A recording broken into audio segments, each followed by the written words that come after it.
बऱ्याच विरोधकांना तुम्ही धडे शिकवलेत, त्यांच्यासमोर ही घरची लोक काहीच नाही. मनात एक शंका होती विचार, आर्यन कसा मेला असेल.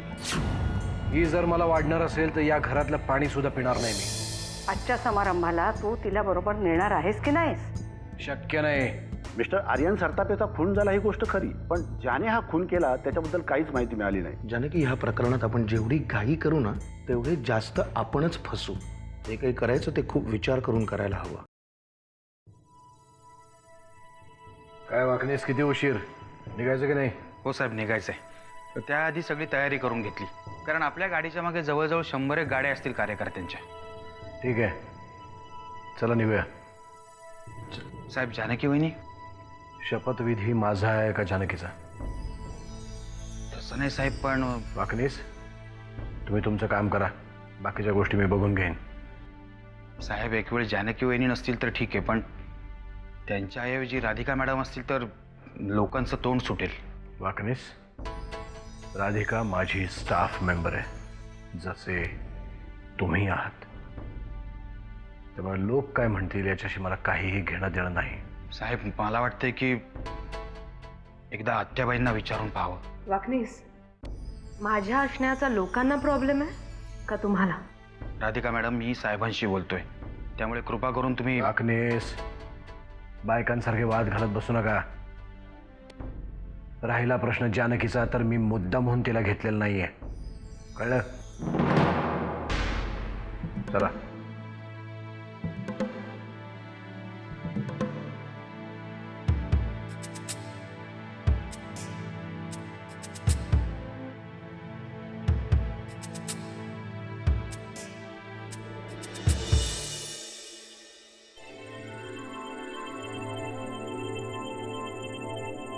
आत्याबाई बोलवलत? हो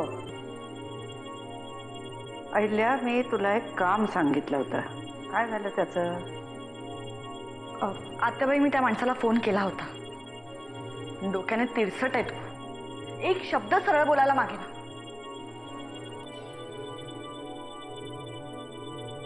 माझा निरोप दिलास का त्याला? निरोप? ताकीद दिली मी त्याला. मी त्याला म्हटलं, तुझ्या बायकोचा आमच्या डोक्याला खूप ताप होतोय, इथे ये आणि तिला घेऊन जा. तर म्हणतो कसा, तू तिला इथे घेऊन आलीस ना, आता तूच काय ते बघ. एवढं सगळं बोलण्यापेक्षा फक्त माझा निरोप दिला असतास ना तर फार बरं झालं असतं. आत्याबाई, तुमचा निरोपही दिला, पण म्हणतो कसा, किल्लेदारांच्या बंगल्यावर येऊन मी नाही भेटणार. का हवंय काय त्याला? म्हणजे म्हणणं तरी काय त्याचं? काहीतरी तर बोलला असेल ना तुझ्याशी? काही बोलेल तर खरं, नुसत्या शिव्या देतो. म्हणजे मी त्याचा संसार मोडलाय. आता तू तिला इथे घेऊन आलीस म्हटल्यावर नवरा काहीतरी तर बोलणारच ना. आता इथलं सगळं रामायण कळल्यावर काय होणार आहे कुणास ठाऊक.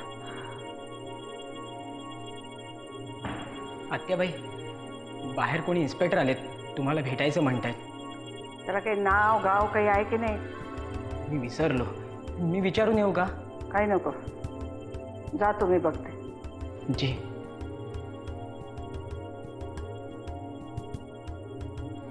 आर्यन बद्दलच बोलायला आले असणार. आत्याबाई, तुम्ही बघा, मी येऊ तुमच्या बरोबर? तुला सांगितलेलं काम कर.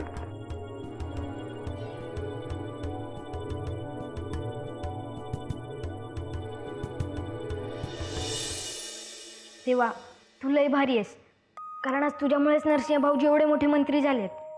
आता माझं फक्त एक काम कर रे देवा, नरसिंह भाऊजी आणि जानकीताई परत एकमेकांशी बोलू देत. आज जर जानकीताई नरसिंह भाऊजींशी बोलत असली असती तर ती पण आज टी व्हीवर दिसली असती. पण देवा, खरंच तू लय लय लय भारी आहेस.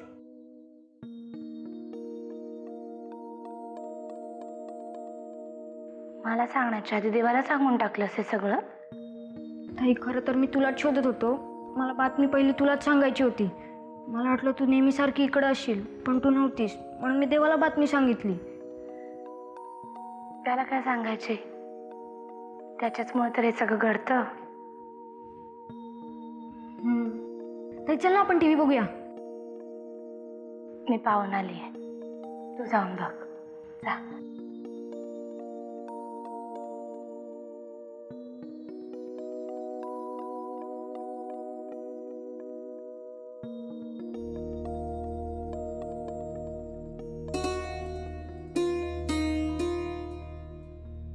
देवा, यांना असंच खूप खूप मोठं कर, खूप खूप पुढे जाऊ देत.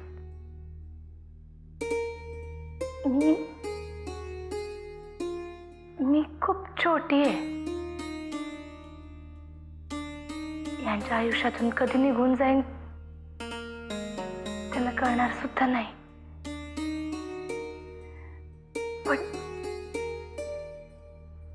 पण यांना पुढे जाऊ देत, खूप खूप मोठं होऊ देत.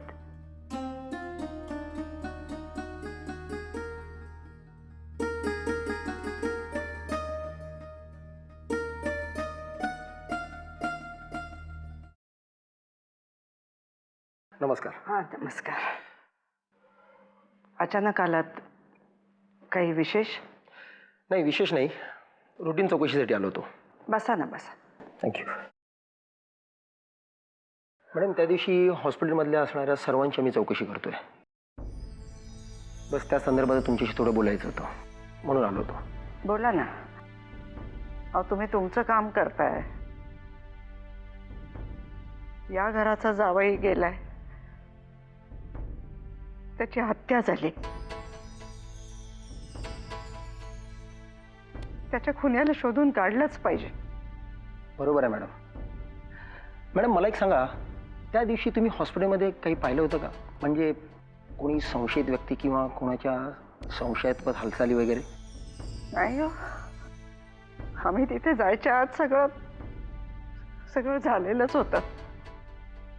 काही विचार करायला कशाला काही वेळच लागला नाही. तरी त्या गडबडीत सुद्धा कोणी? अहो नाही हो, खरंच काहीही पाहिलेलं नाही आम्ही. हा, पण आठवलंच तर आता आधी तुम्हाला फोन करेन. Thank you madam. मला तुमच्याकडनं अशा सहकार्याची अपेक्षा आहे. बरं, एक मला सांगा मॅडम, त्या दिवशी हॉस्पिटलमध्ये तुमच्यावर तुमच्या सूनबाई म्हणजे साहेबांच्या मिसेससुद्धा होत्या. हो हो. मला त्यांच्याशी सुद्धा बोलायचं आहे. भेट होऊ शकेल? हो, भेटता येईल, पण आम्ही दोघे बरोबरच तर होतो. म्हणजे तसं नाही म्हणायचं मॅडम मला. प्रत्येक वेळा दोन व्यक्ती जरी एकत्र असल्या तरी त्या दोघांना सगळ्या गोष्टी सारख्याच दिसतील असं नाही. कदाचित त्यांनी काही वेगळं पाहिलं असेल तर? ठीक आहे, तुम्ही म्हणत असलात तर बोलवते मी तिला.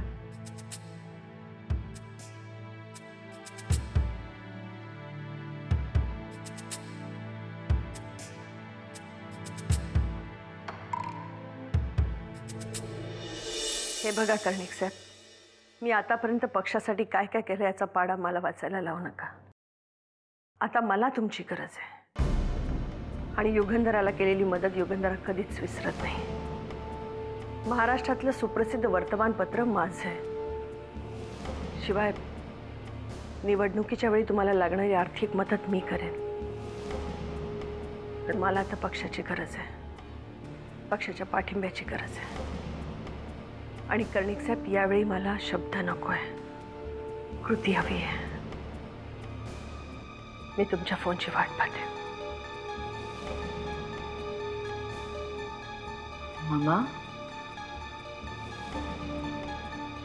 काय झालंय नक्की? तुझ्या आवाजात असा नरमाईचा सूर मी आधी कधीच पाहिला नव्हता. चालायचं बेटा, सगळं चालायचं. जेव्हा आपल्या हातात काहीच नसतं आणि अचानक आपले हात दगडाखाली सापडतात, अशा वेळी आवाज आपोआप नरमाईचा होतो. पण पक्षात तर केवढं वजन आहे तुमचं, मग तुम्ही अशी पडती बाजू का घेताय? कारण आता गरज माझी आहे. हाच कर्णिक माझ्या मागे पुढे फिरायचा आणि आता यालाच मला साहेब म्हणावं लागतंय. पण का? तुम्ही अधिकारवाणीने त्यांना बजावत का नाही? कारण मला जे काम ह्याच्याकडनं करवून घ्यायचंय ते कायद्याच्या चौकटीत बसत नाही.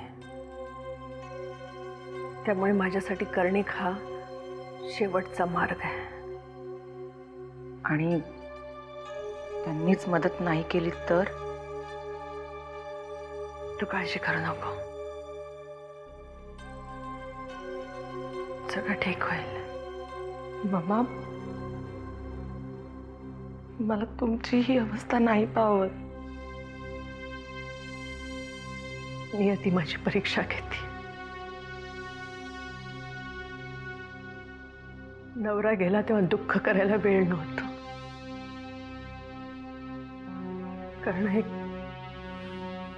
सगळं काय झालं हे कळायलाच दिवस गेले. आणि आता तोंडाशी आलेला मुलगा.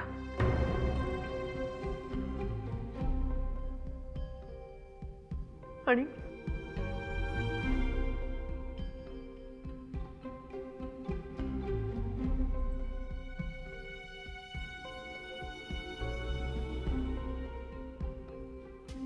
मामा,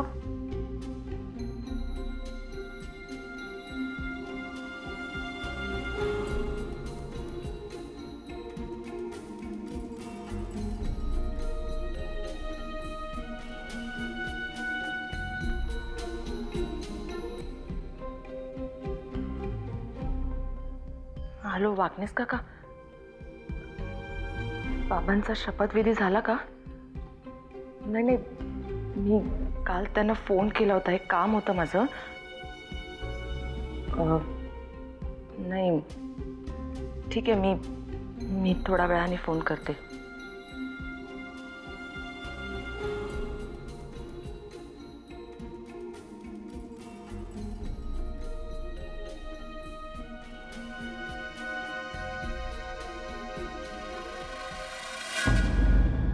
हा ये. मॅडम, तुम्ही गेलात तरी चालेल. नाही, मी थांबते ना इथेच. जानकी, या इन्स्पेक्टर साहेबांना तुला काही प्रश्न विचारायचे आहेत. नाही मॅडम, मला जास्त काही प्रश्न विचारायचे नाही आहेत. जो प्रश्न मी तुम्हाला विचारला तोच प्रश्न विचारणार आहे. मॅडम, त्या दिवशी तुम्ही जेव्हा हॉस्पिटलमध्ये गेला होता तेव्हा तुम्ही कोणती अशी काही विचित्र घटना किंवा कोणी संशयित व्यक्ती पाहिली होती का?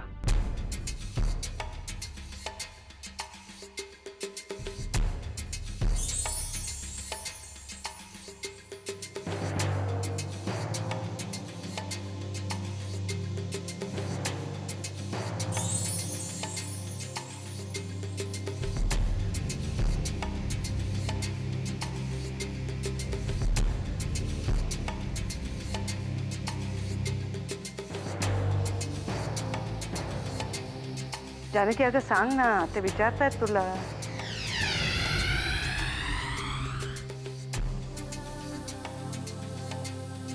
नाही. बघा, तेच तर म्हणतेय ना मी. हा, आम्ही दोघी बरोबरच तर होतो. ठीक आहे मॅडम, येतो मी. तुम्हाला जर काही त्रास झाला असेल तर माफ करा. आणि हो, तुम्हाला जर काही आठवलं तर हे माझं कार्ड, मला कधीही फोन करा. येतो मी.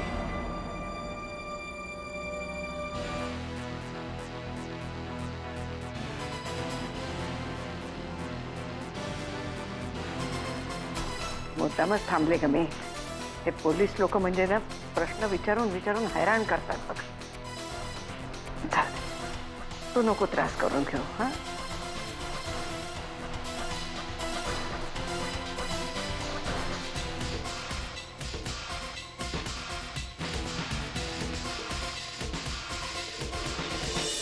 वागनेस काका, काय झालं? बाबा झाले का मोकळे? तुम्ही माझा निरोप तरी दिलात का त्यांना? तुम्ही माझा निरोप द्या त्यांना. माझी खात्री आहे ते मला नक्की फोन करतील. हां, हो, मी वाट बघते.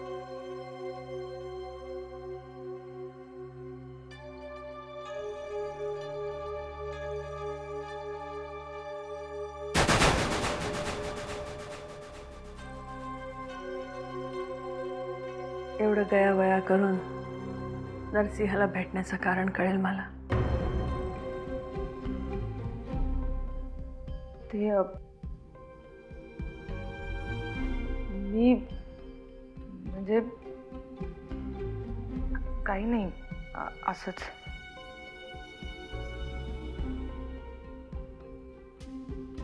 त्याला मंत्रीपद मिळालं म्हणून. नाही नाही, उलट मी तुझी खोटं बोलण्याची केविळ आणि धडपड मला कळतीये. आता खरं सांगशील?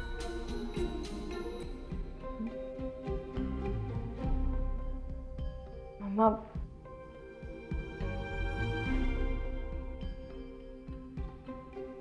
खरं तर मी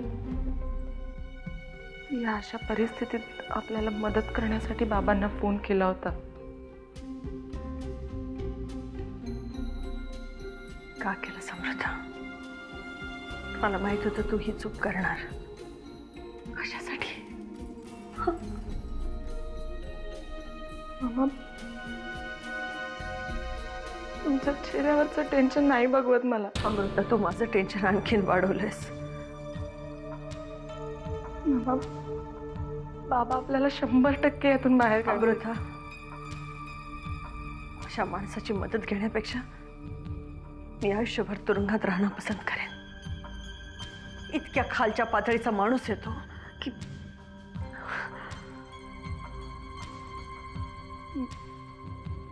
माझं काही चुकलं असेल तर मला माफ करा.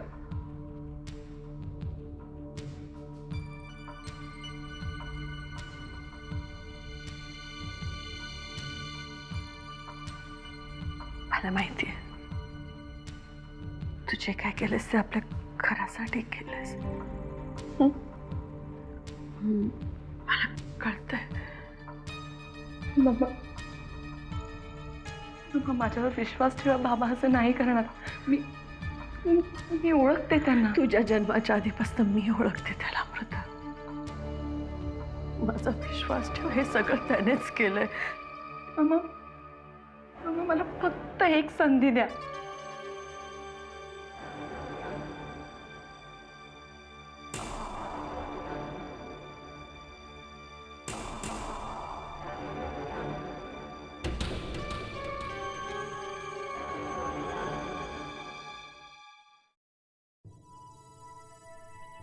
साहेब, अमृताताईंचा फोन आला होता. त्यांचं काहीतरी महत्वाचं काम आहे तुमच्याकडे. साहेब, त्या पुन्हा पुन्हा फोन करतात. मी लावू का त्यांना फोन? वाकनेस, ते आत्ताच घरात आलेत ना? राधिका मॅडम, तुम्ही थोडा वेळ गप्प बसलात तर नाही चालणार का? वाकनेस, तुम्ही निघालात तरी चालेल. साहेब, त्यांचं महत्वाचं काम असेल. ठीक आहे, करतो मी फोन. या तुम्ही. पण साहेब, वाकनेस, या.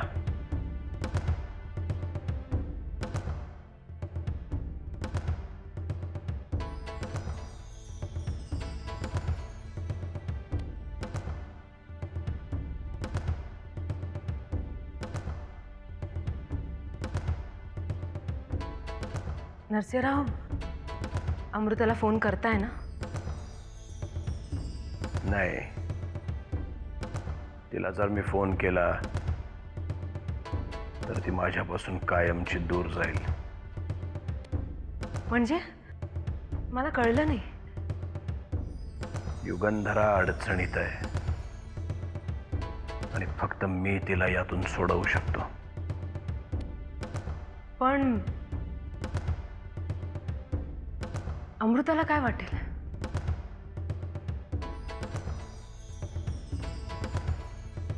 राधिका, आता जर युगंधराला अटक झाली तर अमृता तिथे एकटी पडेल आणि मी तिला एकटीला राहू देणार नाही. म्हणजे तिला पुन्हा माझ्याकडे यावंच लागेल. नरसिंहराव, कल्पना खूपच चांगली आहे, पण आपण एक गोष्ट विसरता कामा नये की सध्या युगंधराबाईंना कोणाचीही सहानुभूती पटकन मिळेल. तेच हवंय मला.